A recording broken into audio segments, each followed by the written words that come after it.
गुजरात के सूरत में गणेश पंडाल पर पथराव की खबर है। गुस्साए लोगों ने थाने का घेराव किया।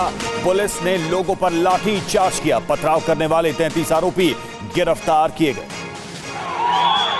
तस्वीर आप देखिए किस तरह से यहां पर पुलिस और लोगों के बीच झड़प हुई। पुलिस ने लाठी चार्ज भी किया। जानकारी यह भी है कि जिन लोगों ने पथराव किया उनको गिरफ्तारी हुई। 33 आरोपी गिरफ्तार किए गए हैं इस पूरे मामले में और गुस्साए लोगों ने थाने का घेराव किया था, तब यह स्थिति पैदा हो गई।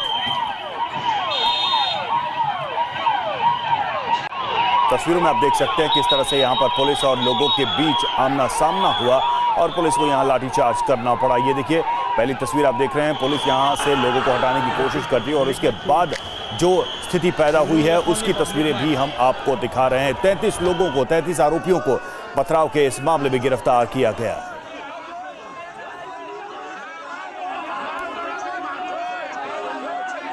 गणेश पंडाल पर पथराव का ये पूरा मामला, सूरत से ये तस्वीरें सामने आई हैं। लोगों का गुस्सा भी देखने को मिला जब लोगों ने थाने का घेराव किया और उसके बाद पुलिस ने लोगों को तितर-बितर करने के लिए बल प्रयोग भी किया। यहां पर फिलहाल इस मामले में गिरफ्तारियां भी हुई हैं। 33 आरोपियों को गिरफ्तार किया। और आपको सुनाते हैं कि सूरत के पुलिस कमिश्नर अनुपम सिंह गहलोत ने पूरे मामले पर क्या कहा, आइए सुनते हैं। उस एरिया में जितने भी एरिया में थे, जहां जरूरत पड़े वहां लाठीचार्ज किया गया और टीयर गैस के सेल छोड़े गए और उसके बाद कॉम्बिंग ऑपरेशन किए जा रहे हैं। हमारे पास हमारे जो कमांड कंट्रोल रूम में जो सीसीटीवी कैमरे में और बहुत सारे यहाँ पे जो लगे हुए हैं कैमरे, लोगों के मोबाइल में कुछ अधिकारियों ने वीडियो भी इनको बनाया, उन सारों को जो है लेके अभी जितने भी आरोपी थे, जो एक्चुअल आरोपी थे, जो लुखे लोग थे, जो शांति को दौड़ाने का प्रयत्न किया, सबको पकड़ने का कामगिरी चालू है। जो भी तो सुना आपने पुलिस कमिश्नर, सूरत के पुलिस कमिश्नर ने क्या कहा कि यहां जिन लोगों ने अशांति फैलाई उनके खिलाफ कार्रवाई भी की गई है। और जिस तरह से ये तस्वीरें आप देख रहे हैं, ये तस्वीरें सूरत से आई हैं सामने जब गणेश पंडाल पर पथराव किया गया और उसके बाद ये हालात पैदा हुए। पुलिस को यहां पर बल प्रयोग करना पड़ा। लगातार लोग इस बात से नाराज थे। गणेश पंडाल पर पथराव की जो घटना हुई है उससे लोगों की नाराजगी सामने आई है।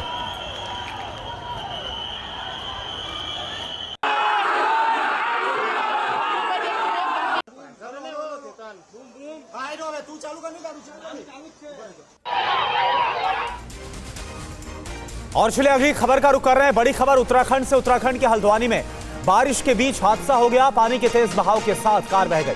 कार में मौजूद लोगों की जान बाल बाल बची है। तस्वीरें भी आपको हम दिखाते हैं। उत्तराखंड की खबर, जहां पर बारिश के बीच ये बड़ा हादसा, कार बह गई। उत्तराखंड में इन दिनों तेज बारिश हो रही है। तेज बारिश के बीच सफर करना कितना खतरनाक हो सकता है वो इस वीडियो को देखकर समझा जा सकता है। तस्वीरें हल्द्वानी की हैं, जहां कार चला रहे शख्स को भी शायद अंदाजा नहीं था कि आगे पानी कितना ज्यादा भरा हुआ है। जैसे ये थोड़ा आगे बढ़ा, कार पानी में फंस गई और पीछे की ओर बहने लगी। कार में एक बच्ची और उसके माता पिता मौजूद थे। कार को पानी में फंसा देख पास में खड़ी एक महिला ने कार में मौजूद बच्ची को बाहर निकाला। साथ ही कार में मौजूद बाकी लोगों को भी सुरक्षित बाहर निकाल लिया गया। अजमेर में लगातार बारिश की वजह से लोगों की परेशानी बढ़ गई है। नदी नाले उफान पर हैं, जिसके चलते हालात कितने बिगड़ चुके हैं दिखाते हैं। लगातार बारिश की वजह से अजमेर की आना सागर झील ओवरफ्लो होकर बह रही है, जिसका पानी देखिए किस तरह से लोगों की परेशानी बढ़ा रहा है। आना सागर झील का पानी बजरंगगढ़ चौराहे के गुलाब बाग मार्ग पर तेजी से भरने की वजह से इस पूरे रास्ते को बंद करना पड़ा है। ये इलाका आवाजाही के लिए 3 दिनों से बंद है, जिसके चलते लोग परेशान हैं। इलाके का ड्रोन वीडियो सामने आया है। आना सागर झील के पानी को एस्केप चैनल के जरिए बाहर निकाला जा रहा है, लेकिन एक बार फिर बारिश की वजह से पानी का बहाव काफी तेज हो चुका है। खबर राजस्थान से ही है। राजस्थान में बारिश की चेतावनी को देखते हुए प्रशासन अलर्ट मोड पर है। आला अधिकारी तैयारियों का जायजा लेने के लिए सड़कों पर घूमते हुए नजर आए। कल तेज बारिश के बाद राजस्थान की सड़कों पर भारी जलभराव हो गया। हालात इतने बिगड़ गए कि आला अधिकारियों को सड़कों पर उतरना पड़ा। प्रदेश में बारिश के अलर्ट को देखते हुए आने वाले दिनों को लेकर भी तैयारी की जा रही है। सक्सेसफुली जो वाटर लॉगिंग एरियाज हैं उनमें स्थिति को बेहतर किया है। अभी हम आगामी स्थिति से निपटने के लिए तैयारी कर रहे हैं कि और जो अलर्ट है उसके तहत अगर और बारिश होती है तो हमारी क्या तैयारियां होनी चाहिए और जहाँ जहाँ इश्यूज़ हैं हमारी टीम सब जगह डिप्लॉयड है। इस बीच धौलपुर में पार्वती नदी में नहाने गई 4 बच्चियां पानी में बह गई, जिनकी तलाश की जा रही है। मध्य प्रदेश के सीहोर में एक दर्दनाक हादसा हुआ है। यहां झरने में नहाने के दौरान एक शख्स डूब गया। हादसा बुधनी के दिगंबर वाटरफॉल पर हुआ, जहां झरने में नहाते हुए भोपाल से आए एक डॉक्टर हादसे का शिकार हो गए। 28 साल के डॉक्टर अश्विन कृष्णन अय्यर अपने कुछ दोस्तों के साथ इस झरने पर घूमने के लिए आए थे, जहां झरने के पानी में नहाने के दौरान वो पानी में डूब गए। कुछ लोग उनकी मदद के लिए दौड़े भी, लेकिन जब तक उनको मदद मिल पाती तब तक वो पानी में डूब चुके थे। हादसे की सूचना पाकर बुधनी के शाहगंज थाने की पुलिस मौके पर पहुंची। फिलहाल हादसे की जांच जारी है। इधर गुजरात में उफनती नदी में कार बह गई। कार में मौजूद पति पत्नी पानी में फंसे।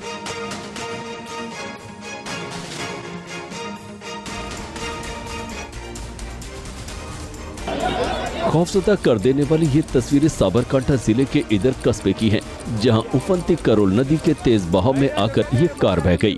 ये कार करोल नदी पर बने पुल से गुजर रही थी, तभी नदी का जलस्तर तेजी से बढ़ने की वजह से ये कार पानी के तेज बहाव के साथ करीब 1.5 किलोमीटर दूर तक बहती चली गई। जब कार के अंदर पानी भर गया तो कार में मौजूद पति पत्नी ने कार की छत पर चढ़कर अपनी जान बचाई। करीब 2 घंटे तक ये दोनों कार की छत पर खड़े रहे। हादसे की सूचना पाकर जब तक बचाव दल मदद के लिए पहुंचता, तब तक दंपत्ति को पानी से सुरक्षित बाहर निकाल लिया गया था।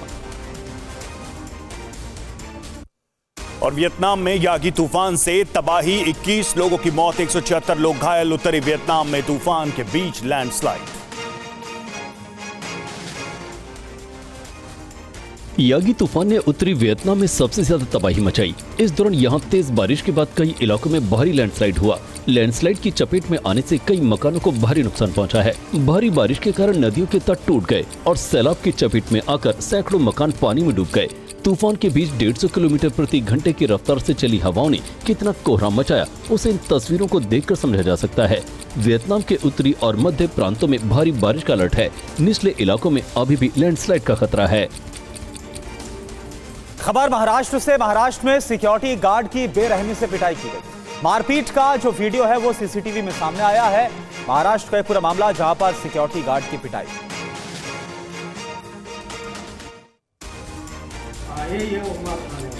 मारपीट का ये वीडियो महाराष्ट्र के पुणे का है, जहां लिफ्ट को लेकर विवाद इतना ज्यादा बढ़ गया कि बात मारपीट तक पहुंच गई। देखिए किस तरह से एक डिलीवरी बॉय ने अपने साथियों के साथ एक सिक्योरिटी गार्ड को बेरहमी से पीटा। पहले गार्ड को लात घूंसे से पीटा गया। जब गार्ड जमीन पर जा गिरा तो देखिए किस तरह से एक शख्स ने अपने हाथ में ईंट उठा ली और उस पर हमला कर दिया। गनीमत रही कि ईंट उसे नहीं लगी। इसी बीच एक शख्स बीच बचाव करने लगा, लेकिन उस शख्स ने दोबारा अपने हाथ में ईंट उठा ली और गार्ड पर हमले के लिए आगे बढ़ा, जिसके बाद गार्ड ने भागकर अपनी जान बचाई। शिमला के संजौली में मस्जिद में अवैध निर्माण के खिलाफ 11 सितंबर को एक बार फिर विरोध प्रदर्शन होने जा रहा है और इसमें बड़ी संख्या में स्थानीय लोगों ने हिस्सा लेने का ऐलान किया। 6 सितंबर को भी शिमला में मस्जिद में अवैध निर्माण के खिलाफ विरोध प्रदर्शन हुआ था। इस प्रदर्शन में शामिल प्रदर्शनकारियों ने एक बार फिर सड़कों पर उतरने का ऐलान किया है। विकराल आंदोलन होने जा रहा है जो 11 तारीख को 11 बजे संजौली चौक से आरंभ होगा। हजारों की संख्या में भाग लेंगे और सरकार को जिस प्रकार हमारे साथ ये तारीख पे तारीख वाला खेल खेल रही है, इसे खत्म करने के लिए और बिना रजिस्ट्रेशन के कोई रेडी फड़ियां लगा रहे, कोई दूसरे काम कर रहे हैं, उनके खिलाफ जो ये आंदोलन है, ये बहुत बड़ा आंदोलन होने जा रहा है। हरियाणा में कांग्रेस उम्मीदवारों की दूसरी लिस्ट जारी कर दी गई है। 9 उम्मीदवारों की दूसरी लिस्ट जारी की गई। पूर्व केंद्रीय मंत्री वीरेंद्र सिंह के बेटे ब्रजेंद्र सिंह को उचाना कला से टिकट दिया गया है, जिनका मुकाबला उचाना कला से जेजेपी प्रत्याशी दुष्यंत चौटाला से होगा। हरियाणा कांग्रेस की दूसरी लिस्ट में 9 उम्मीदवारों की घोषणा की गई है। गुरुग्राम से मोहित ग्रोवर को उम्मीदवार बनाया गया है। तोशाम से अनिरुद्ध चौधरी कांग्रेस उम्मीदवार होंगे। मेहम से बलराम डांगी कांग्रेस उम्मीदवार बनाए गए हैं। 6 सितंबर को कांग्रेस उम्मीदवारों के नाम की पहली सूची जारी की थी, जिसमें कुल 31 उम्मीदवारों के नाम का ऐलान किया था। हरियाणा के मुख्यमंत्री नायब सिंह सैनी ने हरियाणा में कांग्रेस आम आदमी पार्टी गठबंधन की खबरों पर तंज कसते हुए कहा कि दोनों पार्टियां डरी हुई हैं। चुनावों में कांग्रेस का सूपड़ा साफ होने जा रहा है। दोनों भ्रष्टाचार की दलदल में फंसे हुए हैं। हरियाणा की जनता ने तय कर लिया है, चाहे कांग्रेस एक गठबंधन करे, चाहे कांग्रेस 10 गठबंधन करे, कांग्रेस का सुपड़ा साफ होने वाला है। हरियाणा में भारतीय जनता पार्टी की सरकार तीसरे बार बड़े मैंडेट के साथ बन रही है। लाडवा विधानसभा सीट से बीजेपी उम्मीदवार नायब सिंह सैनी ने कहा कि कुरुक्षेत्र में 14 सितंबर को पीएम मोदी की रैली होने जा रही है। हरियाणा में चुनाव से ठीक पहले कई नेताओं ने पाला बदल लिया है। हरियाणा में 5 अक्टूबर को वोटिंग होनी। पूर्व उप प्रधानमंत्री देवीलाल के पोते आदित्य देवीलाल बीजेपी छोड़कर इनेलो में शामिल हो गए। उन्हें डबवाली सीट से इनेलो प्रत्याशी बनाया गया है। सबसे बड़ी वजह तो मैं ये मानता हूं कि 10 साल मैंने अपने भारतीय जनता पार्टी को दिए और मेहनत की, लेकिन कहीं ना कहीं मैं ये मानता हूं कि मेरे साथ एक धोखा करने का काम किया। वहीं बीजेपी हरियाणा इकाई के उपाध्यक्ष जीएल शर्मा कांग्रेस में शामिल हो गए। आपकी हरियाणा इकाई के उपाध्यक्ष उमेश अग्रवाल की पत्नी अनीता अग्रवाल बेटे के साथ बीजेपी में शामिल हो गई। और चलिए अब बात करते हैं राहुल गांधी की। 3 दिनों के अमेरिका दौरे पर है राहुल गांधी। राहुल गांधी ने यूनिवर्सिटी ऑफ टेक्सास में छात्रों से बात की है, मुलाकात की है। भारत जोड़ो यात्रा से राजनीति में मोहब्बत की शुरुआत हुई, ये कहा। छात्रों से चर्चा में राहुल गांधी ने चीन की भी तारीफ की।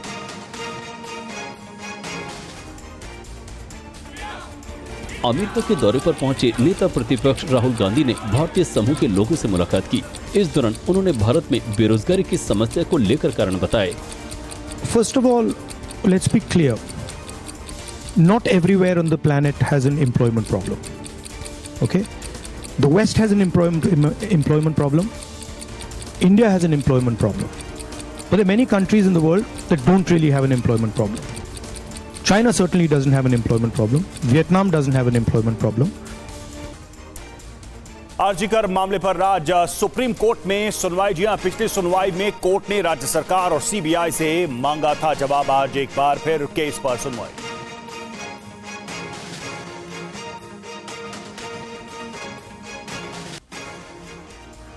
कोलकाता में लेडी डॉक्टर से दरिंदगी मामले को 1 महीना पूरा हो चुका है। इस मौके पर बीती रात कोलकाता में कई जगहों पर विरोध प्रदर्शन। जिस आरजीकर अस्पताल में 8-9 अगस्त की रात लेडी डॉक्टर के साथ हैवानियत हुई थी, उसी अस्पताल में मृतक लेडी डॉक्टर को श्रद्धांजलि देते हुए डॉक्टर ने जमकर नारेबाजी की। तस्वीरें कोलकाता के जादवपुर विश्वविद्यालय की हैं, जहां लोगों ने सड़कों पर उतरकर अपनी नाराजगी का इजहार किया और इंसाफ की मांग की।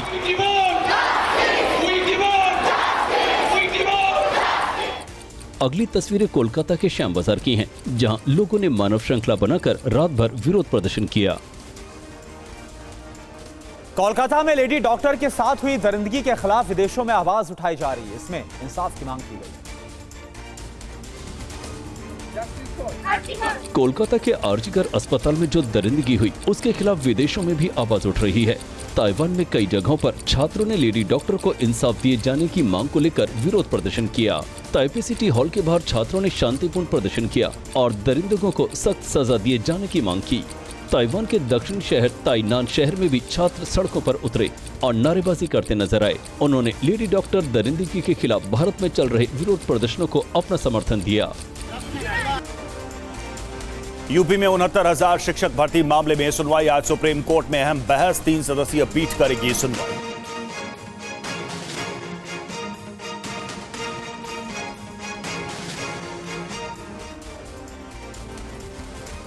यूपी में 69,000 टीचर भर्ती मामले को लेकर आज सुप्रीम कोर्ट सुनवाई करेगा। बता दें कि इलाहाबाद हाईकोर्ट की लखनऊ बेंच ने पिछले महीने यूपी सरकार से 3 महीने के भीतर भर्ती की नई मेरिट लिस्ट जारी करने के आदेश दिए थे। हाईकोर्ट ने सुनवाई के दौरान माना था कि 69,000 टीचर की भर्तियों में अभ्यर्थियों को आरक्षण का पूरा लाभ नहीं दिया गया।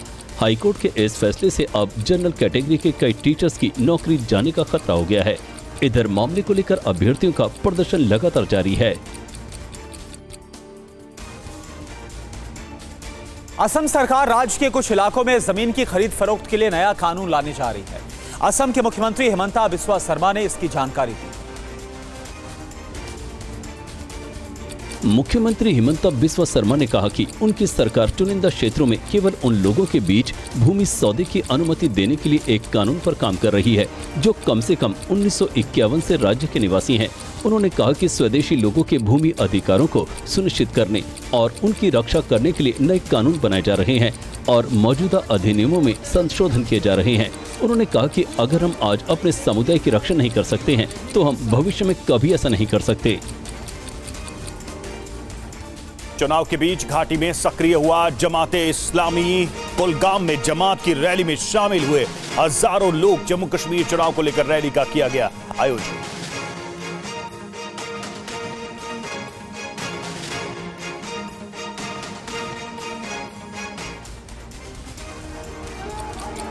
जम्मू कश्मीर में विधानसभा चुनाव होने जा रहा है, जिसमें प्रतिबंधित जमाते इस्लामी समर्थित निर्दलीय उम्मीदवार भी चुनाव लड़ने जा रहे हैं। इसी के तहत दक्षिण कश्मीर के कुलगाम जिले के बुगाम इलाके में जमाते इस्लामी ने रैली का आयोजन किया, जहां उसके उम्मीदवारों ने कश्मीर, कश्मीरियों और राजनीतिक कैदियों के बारे में बात करने का वादा किया। इसके साथ ही संगठन ने कश्मीरी पंडितों की घर वापसी के साथ साथ उनकी सुरक्षा का भी भरोसा दिया। वहीं निर्दलीय उम्मीदवार एजाज मीर ने लोगों से कश्मीर की सेवा करने का वादा किया। जम्मू कश्मीर के रामबन की एक रैली में रक्षा मंत्री राजनाथ सिंह ने कहा कि जब तक देश में बीजेपी है, कोई पार्टी जम्मू कश्मीर में धारा 370 को फिर से बहाल नहीं कर सकती। बहनों भाइयों, जिस समय धारा 370 को हमारे प्रधानमंत्री ने समाप्त किया, उस लोग कहते थे धारा 370 समाप्त करेंगे तो जम्मू कश्मीर में आग लग जाएगी। बहनों भाइयों, धारा 370 डंके की चोट पर हम लोगों ने समाप्त कर दिया। किसी मां के लाल में हिम्मत नहीं है कि अब रिवाल्वर उठाकर किसी के सीने पर अपनी गोली चलाए, या किसी के पास कलेजा नहीं है बहनों भाइयों के धारा 370 को यहां पर बहाल कर सके। रामबन में रैली के दौरान राजनाथ सिंह ने कहा कि पाकिस्तान पीओके के लोगों को विदेशी मानता है, ऐसे में उन्हें भारत का हिस्सा बनना चाहिए। राजनाथ ने कहा कि हम पीओके के लोगों को अपना मानते हैं। यहां के विकास को देखकर पीओके के लोग कहेंगे कि अब हम पाकिस्तान के साथ नहीं रहना चाहते, हम भारत के साथ जाना चाहते हैं। अभी हाल में ही एक हलफनामा कोर्ट में देते हुए वहां के एडिशनल सॉलिसिटर जनरल ने यह कहा कि पीओके ये फॉरेन लैंड है। मैं पीओके के लोगों से कहना चाहता हूं, पाकिस्तान के लोग आपको फॉरेनर मानते हैं, आपको विदेशी मानते हैं, लेकिन भारत के लोग आपको विदेशी नहीं मानते हैं। पीओके के लोगों को हम अपना मानते हैं। आइए हमारे साथ आइए। मध्य प्रदेश कांग्रेस अध्यक्ष जीतू पटवारी जाति जनगणना को लेकर बड़ा दावा किया। उन्होंने कहा कि केंद्र सरकार राजी नहीं हुई तो कांग्रेस इंटरनल जातिगत जनगणना करवाएगी।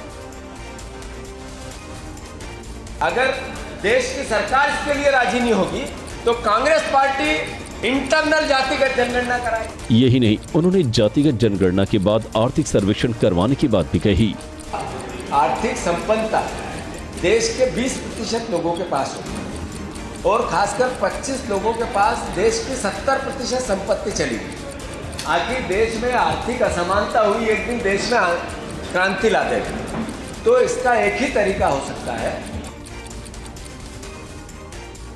और अब बात मणिपुर की करते हैं। मणिपुर में रॉकेट ड्रोन हमले के बाद सेना का एक्शन। मणिपुर में एंटी ड्रोन सिस्टम तैनात। सीआरपीएफ ने मणिपुर में एंटी ड्रोन सिस्टम तैनात किया। मणिपुर के जीरीबाम हमले के बाद सीआरपीएफ का फैसला। मणिपुर में आम लोगों पर ड्रोन और रॉकेट से हमले को अंजाम दिया गया था। ऐसे हमलों से निपटने के लिए अब इन एंटी ड्रोन सिस्टम की तैनाती की जा रही है। इन ड्रोन्स को मणिपुर के अलग अलग इलाकों में तैनात किया गया है। मणिपुर पुलिस ने बढ़ते तनाव और हिंसक घटना को देखते हुए ये कदम उठाया है। साथ ही संवेदनशील इलाकों में पुलिस ड्रोन से भी हर गतिविधि पर नजर रख रही है। उग्रवादियों से निपटने के लिए मणिपुर पुलिस को अतिरिक्त हथियार भी मुहैया करवाए जाएंगे। यूपी के बहराइच में ऑपरेशन भेड़िया जारी है। अभी तक 4 भेड़िए पकड़े गए हैं और 2 की तलाश जारी है। आप देखिए, बहराइच से टीवी 9 संवाददाता पुनीत शर्मा की ताजा रिपोर्ट। आप लोग जागते रहो, दरवाजा मत खोलो, बच्चों को अंदर रखो। आदमखोर भेड़ियों का आतंक बरकरार है। इंसानी खून के प्यासे भेड़ियों की दहशत डरा रही है। महसी गांव की ये तस्वीरें बता रही हैं कि किस तरह भेड़ियों के खौफ से पूरा इलाका थर थर कांप रहा है। अपने बच्चों की हिफाजत के लिए गांव वाले सुरक्षा कर्मियों के साथ मिलकर खुद पहरेदारी कर रहे हैं और जागते रहो की गुहार लगा रहे हैं। आप लोग जागते रहो, दरवाजा मत खोलो, बच्चों को अंदर रखो। यूपी के बहराइच में भेड़ियों के आतंक से लोग परेशान हैं, वहीं संभल में जंगली जानवर गांव वालों को अपना शिकार बना रहे हैं। भेड़ियों की दहशत के बीच संभल के 2 गांवों में जंगली जानवर ने हमला किया है। इन हमलों में कुल 5 लोग घायल हुए हैं, जिसमें एक महिला गंभीर रूप से घायल है। घायल महिला को इलाज के लिए अलीगढ़ रेफर किया गया है। वहीं मौके पर पहुंचे डीएफओ ने संभल जिले में भेड़िए की मौजूदगी से इनकार किया। उन्होंने सीआर के हमले की आशंका जताई है।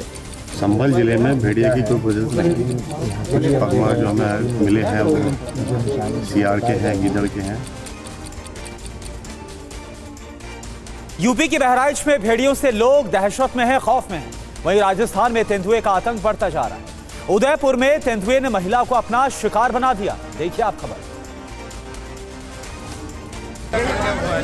तस्वीरें राजस्थान के उदयपुर की हैं, जहां पैंथर ने एक महिला को मौत के घाट उतार दिया। दरअसल कीरत की घाटी इलाके में 2 महिलाएं लकड़ियां लेने जंगल जा रही थी। उसी दौरान पैंथर ने महिला पर हमला कर दिया और महिला को घसीट कर ले गया। सर्च ऑपरेशन में महिला का शव पहाड़ी पर मिला, जिसके बाद गाँव वाले आक्रोशित हो गए, सड़क जाम कर प्रदर्शन किया।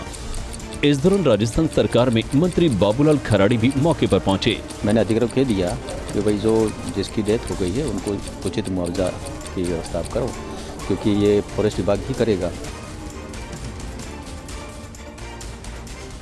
जम्मू कश्मीर के नौशेरा में सुरक्षा बलों को बड़ी कामयाबी मिली है। नौशेरा में सुरक्षा बलों ने 2 आतंकियों को ढेर कर दिया है। आतंकियों से भारी मात्रा में हथियार बरामद किया गया। घुसपैठ करने के दौरान 2 आतंकी मारे गए।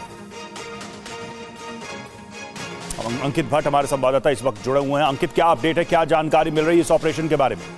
देखिए, नौशेरा के लाम इलाके में 8 और 9 की दरमियानी रात को सुरक्षा बलों को जानकारी मिली कि इस इलाके में आतंकी हो सकते हैं और उसके बाद जो ऑपरेशन है उसको लॉन्च किया जाता है। ये बताया जाता है कि जनरल एरिया लाम है नौशेरा सेक्टर, और ऐसे में 2 आतंकियों को सुरक्षा बल भारतीय सेना की तरफ से ढेर किया जाता है। इन दोनों आतंकियों से 2 AK-47 राइफल, 1 पिस्टल और कई जो गोला बारूद है वो बरामद किए गए हैं। अभी भी इलाके में कोऑर्डिनेट सर्च ऑपरेशन भारतीय सेना की तरफ से चलाया जा रहा है। शुक्रिया आपका इस अपडेट के लिए, जानकारी के लिए। पाकिस्तान के रक्षा मंत्री ख्वाजा आसिफ का तालिबान पर बड़ा खुलासा। अफगानिस्तान में तालिबान की मदद की। ख्वाजा आसिफ का बयान, सत्ता में आने के लिए तालिबान की मदद की। तालिबान की मदद पाकिस्तान को भारी पड़ी।